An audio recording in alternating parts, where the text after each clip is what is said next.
Eya bajajuma ya na obete. Eya bajajuma ya na obete. Na mum de men de ne se. Bajajuma na de tumani so no.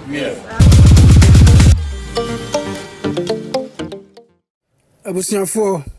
ene adofo mo adabia mo boye chidom mo supported show e do bi ase na nsem ho me video bi na abrante ba ko be comment ase na ne comment no anya me de vese na me fa ne se ase waka asema eye overboard like way beyond expectation. Now, as more kind of say, in fact, the video was about Dormaahene, and then ya bono ena asantia you say ena menshia you say ena santehena you say debia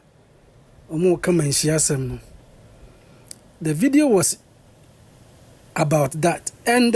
abrante ena buy. Osei minya Dormaahene sem o kan brofo na o twe na o munya Dormaahene sem na omufiri amanyaman yemun ekopie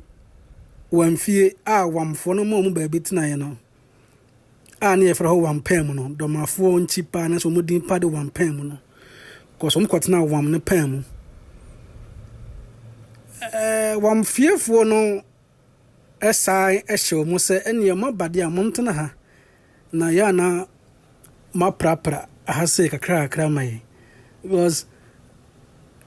when fearful no for musa so me nomads omukota some nomadic behavior bi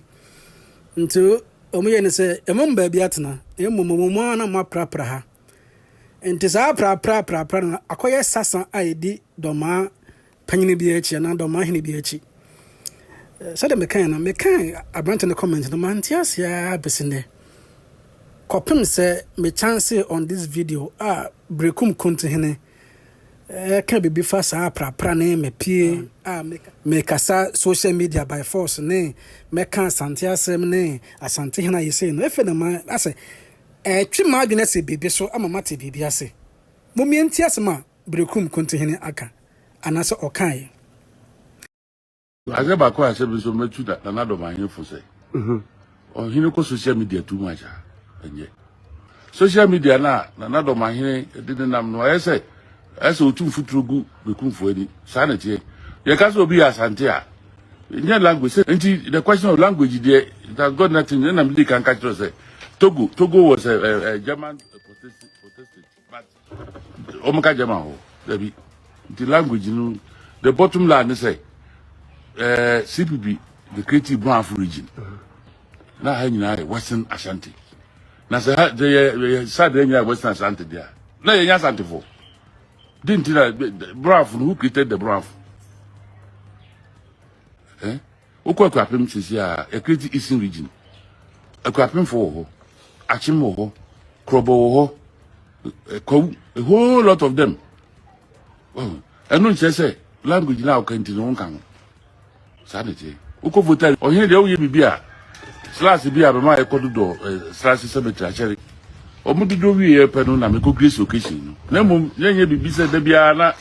o man so okwa o na Dormaahene no o no motive for de ko ntimi kasa ma no enti na me kan se ohine bia on style enti Berekum fo no ye himfo no ye style ne se communal labor ye wo disassembly wa e capable Berekum edu maybe ko na the smaller decision brave me nua ba mere bwache onabu mere bwache na o DC that anya clean city bisa say anya clean city na ohini bi ko communal labor na no your government agency wey yes ade no ohini ko ade do time bi anka bunta akra mpi unta ankasa asem ba ayi hunu na ya ba ho for cancer na ohini ko na ukona wona uda social media na ukasa dia say de na ahimfie na wo yede sadete na kufu do president assuming say na ona buku feje Berekum na bibisa na kufu do she de boot ni adi frakra the communal labor sanoma normal na yenko de sa sebero tamam krede 2017 na Supreme Court ruling no buy. Entinya obi na amam ISM o ma yewura Santini otumfuo na say what she say we twa sade nu a Supreme Court ruling say no dey say gina so a di enti say na Dormaahene ka say gate because wrong otumfuo nya hwe onyi ne din film Berekum asem na aba no na meka ne say na Dormaahene say bi onyo na ka Berekum asem mai nya oni fast na mo ntra social media enka hwe enti na me osahina so magima sabi Berekum Krontihene the person be clear no na me yi me referee because you no oba be share oba be share munyam first time oba Berekum ni so oba kaya na boachi na Berekum himfunu nyina kusa o manhia na boachi sa o manhia palace that's the branch so I was manhia palace over to 2022 there about we owe allegiance to the golden stool enti ya na Dormaahene na eba be kan yasem amaye be kan history amaye royal family no sebi ya na Dormaahene ne si usi hinema Berekum for say year by year so here basa bi ansi because ye no there ye nipa bi we peace loving people ye nipa bi a ye dodo e ho Berekum for the Berekum ni anya asama o betuma ko dem ye ba abonten a hello na wum because ye ogidie say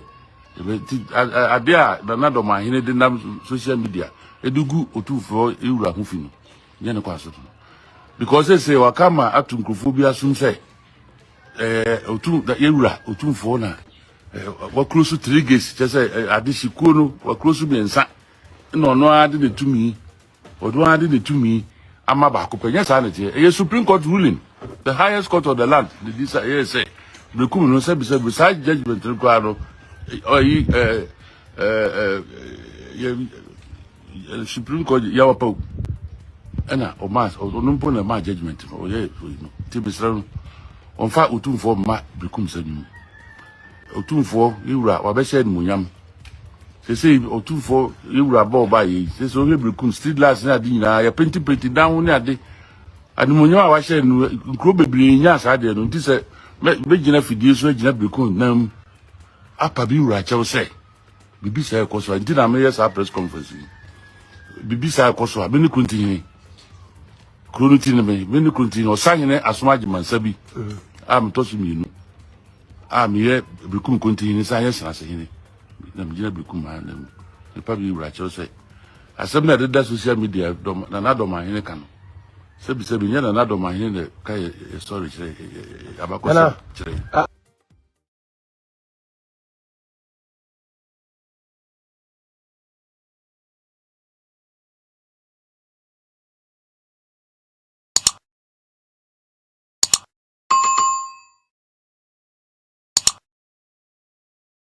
ene ya yura chas ndio sisi wa meeting nko de meet chas show tie tuwa wa share no subscribe bia no wa gina su ye no wa ti asem ni ye na de bia to kotodwom